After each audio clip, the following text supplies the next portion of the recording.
সুপ্রিয় দর্শক, আসসালামু আলাইকুম। নিউজ 24 এর এখনকার আপডেট সংবাদে আপনাদেরকে স্বাগতম। প্রথমেই জানিয়ে দিচ্ছি সংবাদ শিরোনাম। সুদ ঘুষের বিরুদ্ধে বয়ান দিয়ে চাকরি ছাড়তে বাধ্য হলেন ইমাম।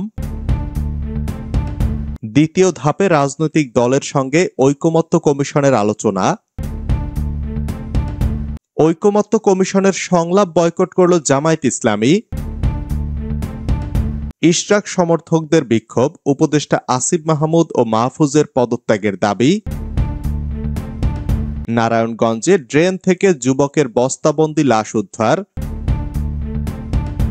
গাজীপুরে এটিএম বুথে কিশোরীকে ধর্ষণের ঘটনায় অভিযুক্ত গ্রেফতার। এতক্ষণ শুনছিলেন সংবাদ শিরোনাম। পুরো খবর পেতে ভিডিওটি শেষ পর্যন্ত দেখুন। সর্বশেষ সংবাদ পেতে চ্যানেলটি সাবস্ক্রাইব করুন। এবার বিস্তারিত। সুদ ঘুষের বিরুদ্ধে বয়ান দিয়ে চাকরি ছাড়তে বাধ্য হলেন ইমাম। মসজিদে সুদ ঘুষ ও জুলুম নির্যাতনের বিরুদ্ধে বয়ান দেওয়ায় মুসল্লিদের তোপের মুখে চাকরি ছেড়েছেন ইমাম। সম্প্রতি গাইবান্ধার সাদুল্লাপুর উপজেলার জামালপুর ইউনিয়নের চিকনি সরকারপাড়া জামে মসজিদে জুমার নামাজের আগে বয়ান দিতে গিয়ে মুসল্লিদের কাছে লাঞ্ছিত হন হাফেজ মোহাম্মদ হামিদুল ইসলাম নামের ওই ইমাম। সোমবার রাতে বিষয়টি নিশ্চিত করেন জামালপুর ইউনিয়ন পরিষদের চেয়ারম্যান জাহিদ হাসান শুভ। জানা যায়, প্রায় বছর চারেক আগে সাদুল্লাপুর উপজেলার চিকনি সরকারপাড়া জামে মসজিদে ইমামতের দায়িত্ব পান উপজেলার ফরিদপুর ইউনিয়নের চাঁদ করিম গ্রামের মজমল মিয়ার ছেলে হাফেজ মোহাম্মদ হামিদুল ইসলাম।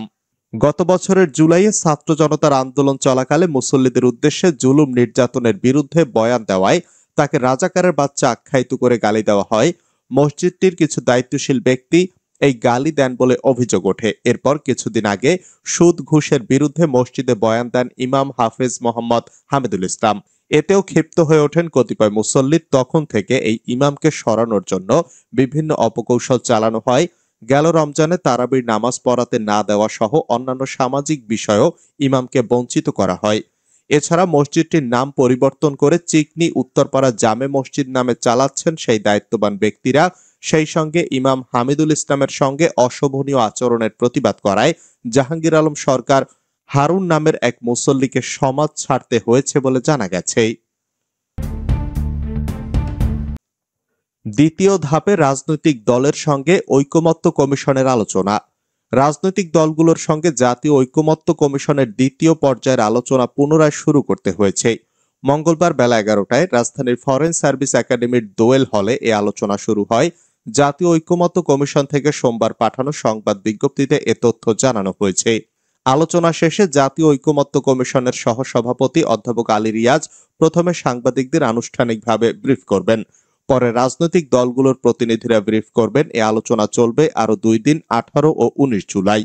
আজকে 3টি বিষয় আলোচনা হবে বলে আগেই জানানো হয়। এগুলো হলো আগের অসমাপ্ত আলোচনা সমাপ্ত করা, সংবিধানের 70 অনুচ্ছেদ, স্থায়ী কমিটির সভাপতি মনোনয়ন ও নারী প্রতিনিধিত্ব, দ্বিকক্ষ বিশিষ্ট সংসদ নিম্নকক্ষ ও উচ্চকক্ষ এবং প্রধান বিচারপতি নিয়োগের প্রক্রিয়া। সংস্কার প্রশ্নে জাতীয় ঐকমত্য কমিশন গঠনের উদ্দেশ্যে অন্তর্বর্তী সরকারের প্রধান উপদেষ্টা অধ্যাপক মোহাম্মদ ইউনূসের সভাপতিত্বে জাতীয় ঐকমত্য কমিশন গঠন করা হয়। ঐকমত্য কমিশনের সংলাপ বয়কট করল জামায়াত ইসলামী। জাতীয় ঐকমত্য কমিশনের সংলাপ বয়কট করেছে জামায়াত ইসলামী। লন্ডনে প্রধান উপদেষ্টা ডক্টর মোহাম্মদ ইউনূস ও বিএনপির ভারপ্রাপ্ত চেয়ারম্যান তারেক রহমানের বৈঠকের পরে যৌথ বিবৃতিতে নির্বাচনের সম্ভাব্য সময়সূচি ঘোষণার প্রতিবাদে এ সিদ্ধান্ত নিয়েছে দলটি। মঙ্গলবার ফরেন সার্ভিস একাডেমিতে দ্বিতীয় ধাপের সংলাপের মুলতবি অধিবেশনে দলটির নেতারা যোগ দিচ্ছেন না বলে জানা গেছে। আজ বেলা 11টার পরে আনুষ্ঠানিকভাবে সংলাপ শুরু হলেও জামায়াতের কোনো প্রতিনিধি দল যোগ দেয়নি। বিএনপির স্থায়ী কমিটির সদস্য সালাউদ্দিন আহমেদের নেতৃত্বে দলটির 3 সদস্যের প্রতিনিধি দল এবং এনসিপির 3 সদস্যের প্রতিনিধি দল সংলাপে যোগ দিয়েছে। জামায়াতের সেক্রেটারি জেনারেল মিয়া গোলাম পরোয়ারের সঙ্গে যোগাযোগ করা হলে তার ব্যক্তিগত কর্মকর্তা ফোনটি রিসিভ করেন। দলের নেতারা সংলাপে আসবেন কিনা এমন প্রশ্ন করা হলে তিনি বলেন, আমি ওনার সঙ্গে কথা বলে আপনাকে জানাচ্ছি। পরে তিনি বলেন, জামায়াত সংলাপে যোগ দিলে গণমাধ্যমকে জানানো হবে। জাতীয় ঐকমত্য কমিশনের একটি সূত্র বলছে, আজকের বৈঠকে জামায়াত থাকবে না। বিষয়টি দলটির পক্ষ থেকে জানানো হয়েছে। কারণ হিসেবে তারা বলছে, প্রধান উপদেষ্টার লন্ডন সফরে বিএনপির ভারপ্রাপ্ত চেয়ারম্যান তারেক রহমানের সঙ্গে হওয়া বৈঠকের যৌথ ঘোষণার মাধ্যমে তাদের ইগনোর করা হয়েছে বলে দাবি করছে দলটি। প্রতিবাদ স্বরূপ তারা আজকের বৈঠকে যোগ দেবেন না। কমিশনের পক্ষ থেকে 2 ঘন্টা পরে হলেও তাদের যোগ দিতে অনুরোধ করা হয় বলে জানা গেছে। জামায়াতের একটি সূত্র বলছে, লন্ডনে প্রধান উপদেষ্টা ডক্টর মোহাম্মদ ইউনূস ও বিএনপির ভারপ্রাপ্ত চেয়ারম্যান তারেক রহমানের বৈঠককে তারা সাধুবাদ জানিয়েছে, কিন্তু যৌথ বিবৃতির মাধ্যমে নির্বাচনের সম্ভাব্য তারিখ ঘোষণার মাধ্যমে তাদের ইগনোর করা হয়েছে, যা দৃষ্টিকটু। নির্বাচনের সম্ভাব্য সময় দেশে এসে ঘোষণা করলে ভালো হতো বলে মনে করে তারা। ইশরাক সমর্থকদের বিক্ষোভ, উপদেষ্টা আসিফ মাহমুদ ও মাহফুজের পদত্যাগ দাবি। অন্তর্বর্তী সরকারে থাকা ছাত্র প্রতিনিধিদের 2 উপদেষ্টা আসিফ মাহমুদ ও মাহফুজ আলমের পদত্যাগ দাবি করেছেন বিএনপি নেতা ইশরাক হোসেনের সমর্থকরা। আজ মঙ্গলবার নগর ভবনের সামনে থেকে এই 2 উপদেষ্টার পদত্যাগ দাবি করেন তারা। মঙ্গলবার সকাল থেকেই নগর ভবনের সামনে অবস্থান নেন ইশরাকের সমর্থকরা। আমরা ঢাকাবাসীর ব্যানারে দীর্ঘদিন ধরে আন্দোলন করে যাচ্ছেন তারা। এর আগে গতকাল সোমবার নগর ভবনের সামনে এক সংবাদ সম্মেলনে জরুরি সেবা চালু রেখে শান্তিপূর্ণ আন্দোলন চালিয়ে যাওয়ার ঘোষণা দেন ইশরাক হোসেন। সেই ধারাবাহিকতায় আজও আন্দোলন চলছে। নারায়ণগঞ্জে ড্রেন থেকে যুবকের বস্তাবন্দি লাশ উদ্ধার। নারায়ণগঞ্জের ফতুল্লায় সড়কের পাশে ড্রেন থেকে জনি সরকার নামে এক যুবকের বস্তাবন্দি লাশ উদ্ধার করেছে পুলিশ। মঙ্গলবার সকাল 11:30টায় ফতুল্লার পূর্ব সিহাচর লালখা এলাকা থেকে লাশ উদ্ধার করা হয়েছে।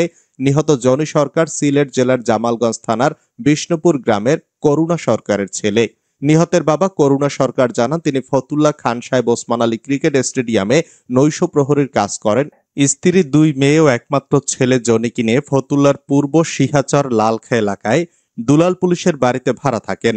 জনি মাঝে মধ্যে গার্মেন্টসে কাজ করে আর এলাকার মাদকাসক্ত ছেলেদের সঙ্গে চলাফেরা করেন। তিনি জানান, সোমবার রাত 9টা থেকে জনি নিখোঁজ ছিল। সকালে তিনি খবর পান ড্রেনে একটি বস্তাবন্দি লাশ পড়ে আছে।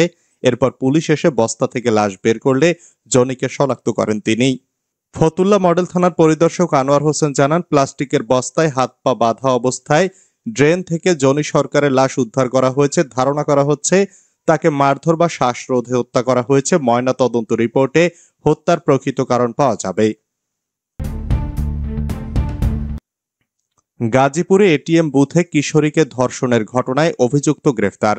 গাজীপুরের শ্রীপুরে এটিএম বুথে কিশোরীকে ধর্ষণের ঘটনায় অভিযুক্ত মোহাম্মদ লিটন মিয়াকে গ্রেফতার করা হয়েছে। সোমবার রাত 10:30টার দিকে অভিযান চালিয়ে পুলিশ তাকে গ্রেফতার করে।